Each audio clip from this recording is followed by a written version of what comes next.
بسم اللہ الرحمن الرحیم۔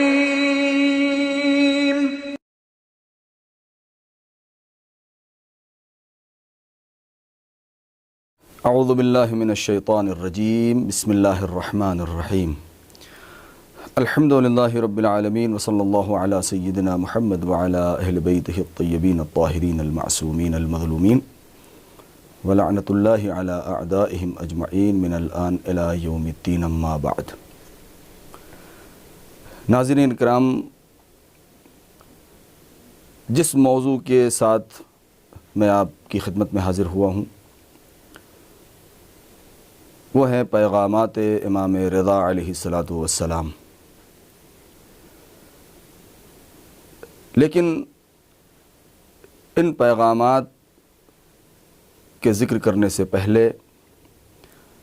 جو باتیں بہت زیادہ اہم اور ضروری ہیں وہ یہ ہیں کہ خود سب سے پہلے ہم یہ جانیں کہ خود امام رضا علیہ الصلاۃ والسلام کی شخصیت کیا ہے، آپ جس دور میں تھے اس زمانے کے حالات، حکومت کی سیاستیں، اہل بیت علیہم السلام کے متعلق لوگوں کے نظریات، اور جس ماحول میں آپ نے زندگی بسر کی ہے، تہذیب و تمدن کے اعتبار سے اور سیاسی ماحول کے اعتبار سے وہ کیا حالات تھے۔ کیونکہ کسی بھی شخصیت اور کسی بھی ذات کے اہم پیغامات اور میسیجز کو سمجھنے کے لیے سب سے پہلے اس ذات کو سمجھنا ضروری ہے۔ امام رضا علیہ الصلاۃ والسلام جو شیعوں کے 8ویں امام ہیں اور سلسلہ عصمت و طہارت میں پروردگار عالم کی طرف سے 10ویں حجت ہیں، لہذا ہم کو یہ دیکھنا ہے کہ آپ کی ولادت کب ہوئی، آپ کے والد گرامی، آپ کی والدہ ماجدہ۔ امام رضا علیہ الصلاۃ والسلام 11 ہجری سن 148 ہجری میں، 11 ذی القعدہ سن 148 ہجری میں مدینہ منورہ میں پیدا ہوئے۔ آپ کے والد گرامی حضرت امام موسیٰ بن جعفر امام کاظم علیہ الصلاۃ والسلام، آپ کی والدہ گرامی جناب تکتم، اور امام رضا علیہ السلام کی ولادت کے بعد آپ کا لقب طاہرہ پڑ گیا، کنیت ابو الحسن، لقب رضا۔ لہذا خود امام رضا علیہ السلام کہ جن کی عمر 55 سال، مدت امامت 20 سال، سن 183 ہجری سے لے کر کے سن 203 تک، یہ 20 سال کا دور آپ کا دور امامت ہے۔ 148 ہجری سے لے کر کے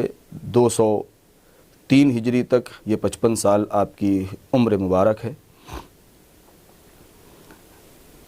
اس زمانے میں امام رضا علیہ الصلاۃ والسلام کی حیات طیبہ پر ایک نظر ڈالنا ضروری ہے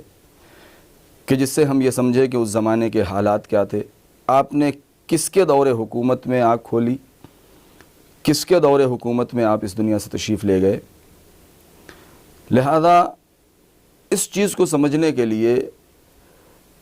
ہمیں امام رضا علیہ السلام کی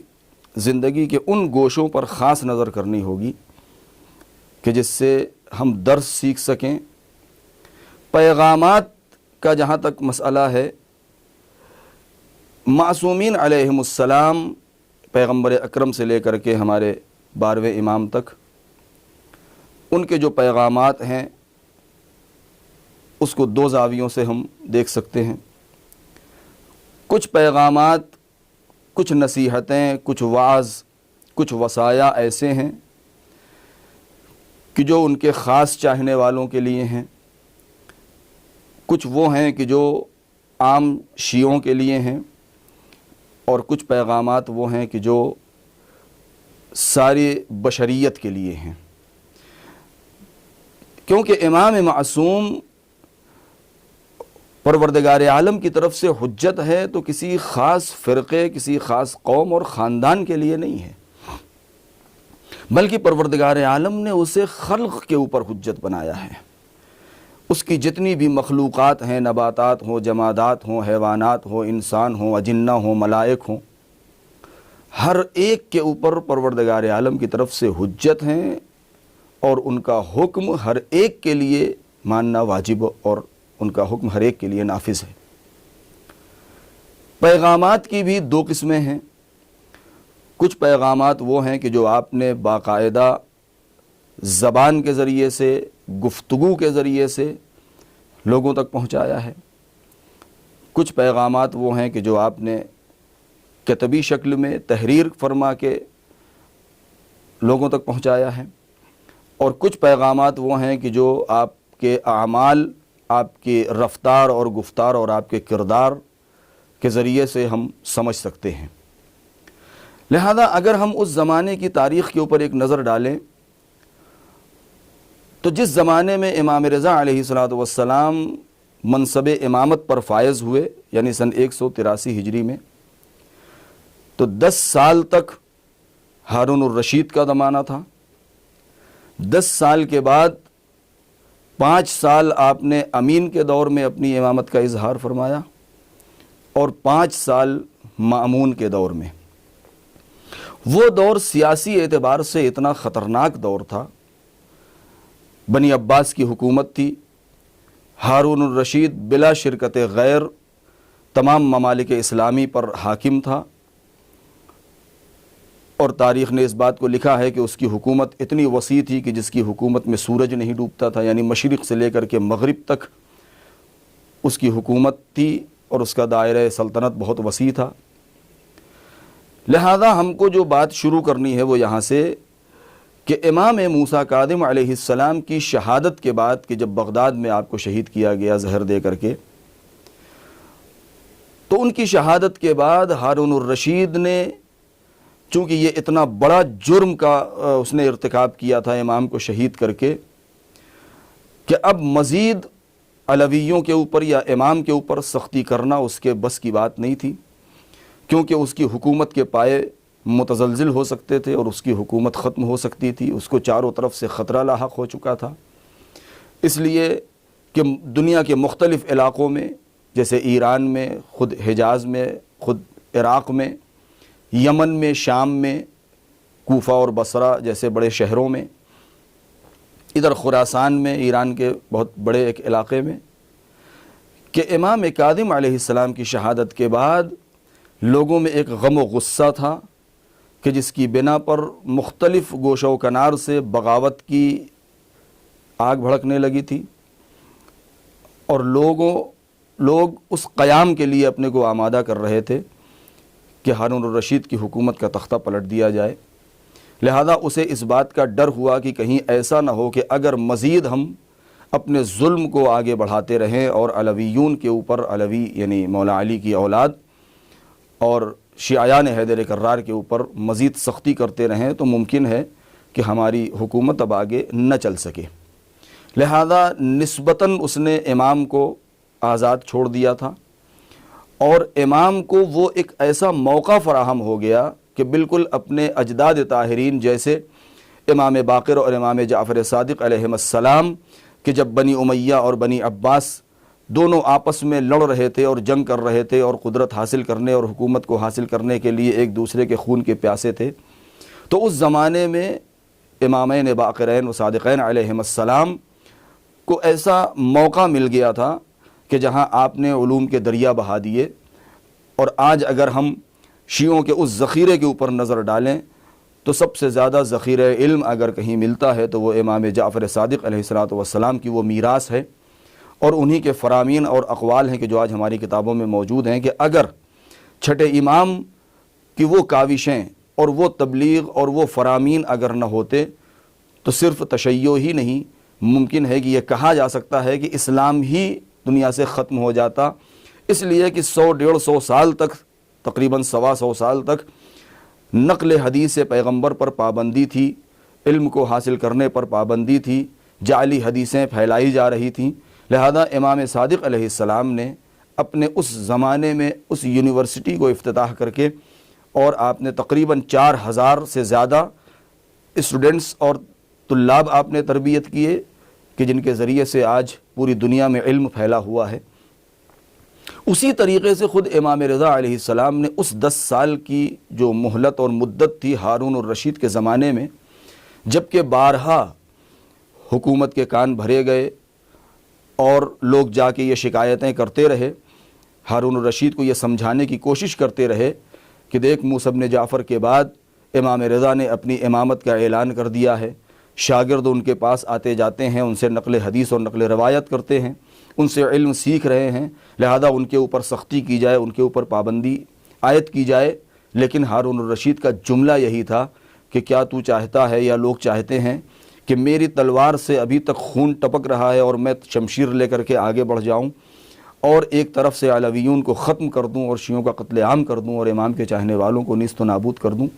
لہذا میں ایسا نہیں کر سکتا، کیونکہ اس کو خوف تھا اس بات کا کہ کہیں چاروں طرف سے علم بغاوت بلند نہ ہو جائے اور میری حکومت ختم نہ ہو جائے۔ لہذا امام نے اسی چیز کا فائدہ اٹھایا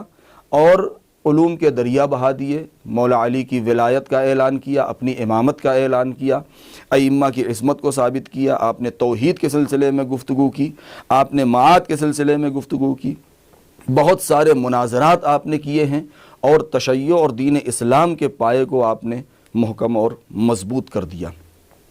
اگر امام رضا علیہ السلام کی حیات طیبہ کے اس دور کے اوپر ہم ایک نظر ڈالیں تو ہم اس بات کو سمجھ سکتے ہیں کہ ہمیں امام رضا علیہ السلام کے نقش قدم پر چلتے ہوئے ایسے پرآشوب ماحول میں اگر ہمیں زندگی گزارنا پڑ جائے تو ہم اپنے عقائد کو کیسے محفوظ رکھیں، اپنے دین کو کیسے محفوظ رکھیں، انسانیت کو کیسے بچائیں، حق و حقانیت کو کیسے بچائیں، صدق و صفا کو کیسے بچائیں۔ لہذا امام نے بغیر تقیہ کیے ہوئے آپ نے اپنی امامت کا اعلان کیا، یہاں تک کہ روایتوں میں ہے، تاریخ نے لکھا ہے کہ بعض لوگ آئے امام کے پاس اور آنے کے بعد امام کو مشورہ دیا اور امام کو یہ کہا کہ آپ کھل کے اپنی امامت کا اعلان کر رہے ہیں، لہذا آپ ڈریے، آپ محفوظ رہیے، اپنے کو بچائیے، ہارون کے ظلم سے کہیں ایسا نہ ہو